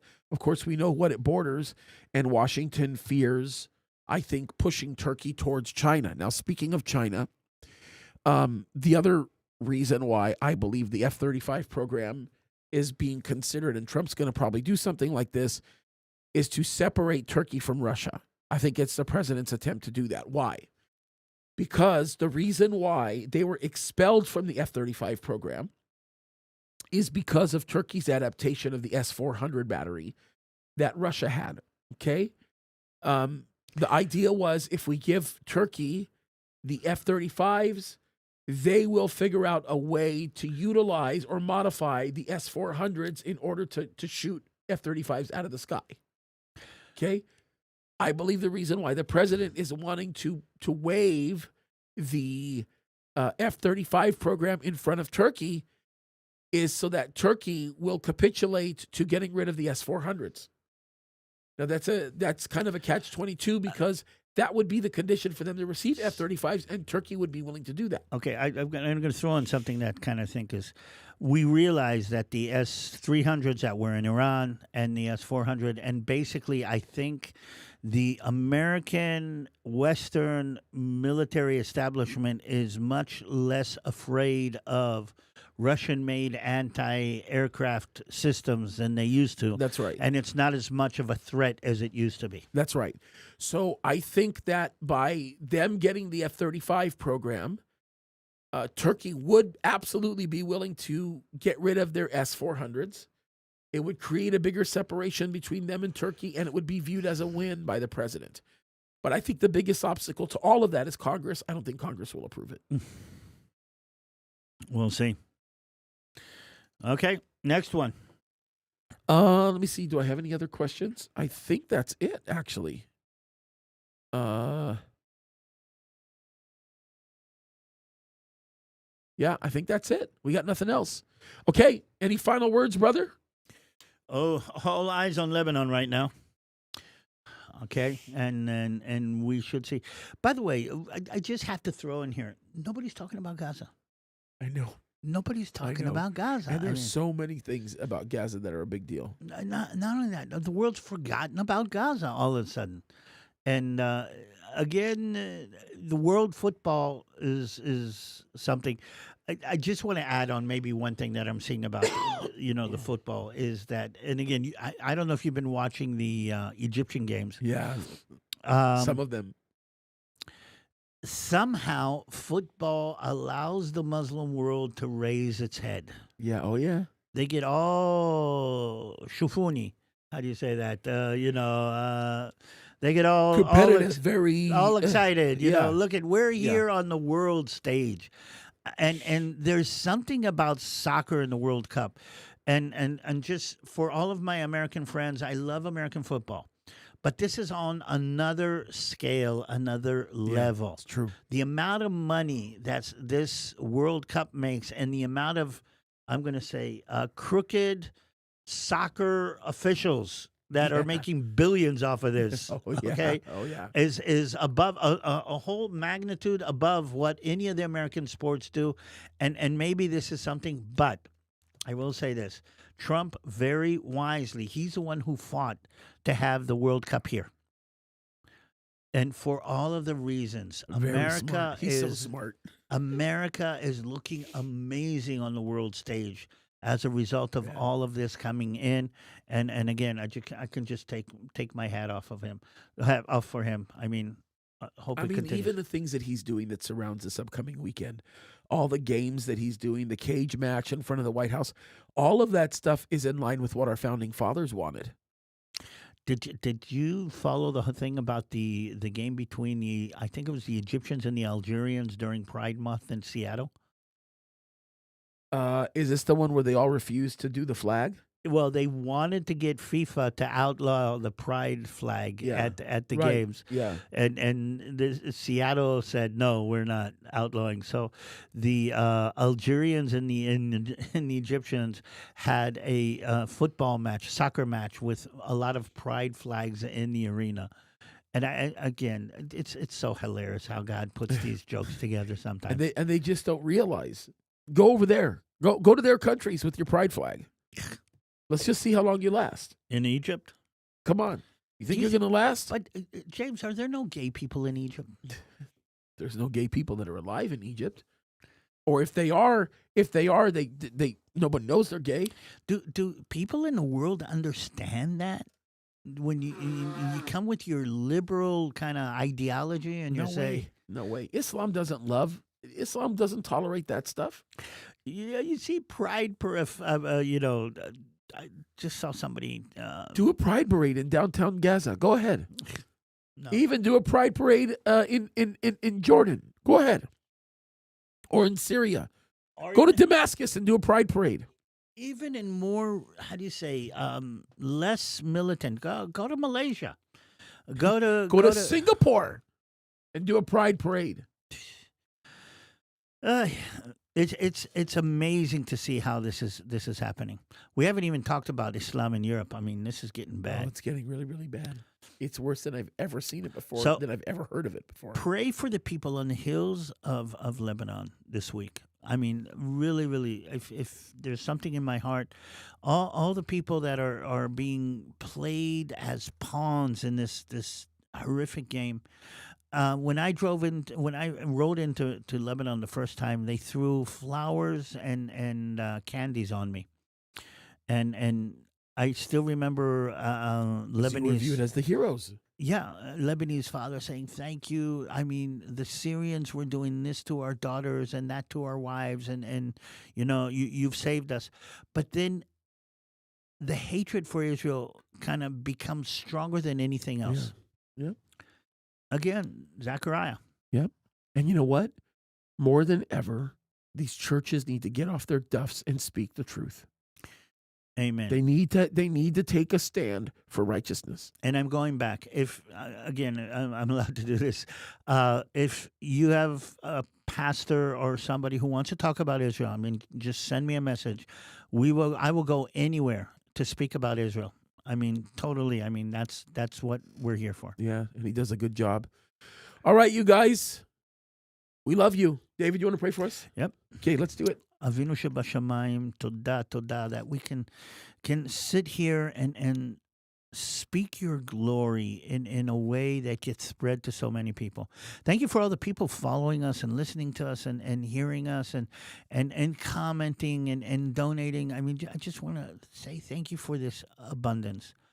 We pray for your children. We pray for the people in Israel. We pray for your chosen people all over the world who are going through a very complicated time. But I want to pray for the people in Lebanon, for the people in Iran, for the people all over the Middle East who are under the threat and being kind of used in this terrible battle that Satan is waging against everything that you hold dear. We just pray your peace upon them and your understanding. And I know some of them call themselves Christians. Just enhance their Christianity to a place where they actually know the Prince of Peace. And for those who are not, just explain that the only real peace that have ever come to the Middle East is the Prince of Peace himself. And we just pray that will happen in your time and in your way. And we pray this in the name of the greatest Jew who ever lived, Yeshua Mashiach. Amen. Amen. All right, guys, we love you. Keep fighting the good fight. Look to the Amen. Lord. And Stand he'll up be for back, what's right. He'll be back with his full voice next week. Don't worry. Lord willing. Lord willing. All right, I'll be broadcasting from a special location next week, by the way. Should be fun. You guys will find out about it a little bit later. Okay, love you guys. God bless you.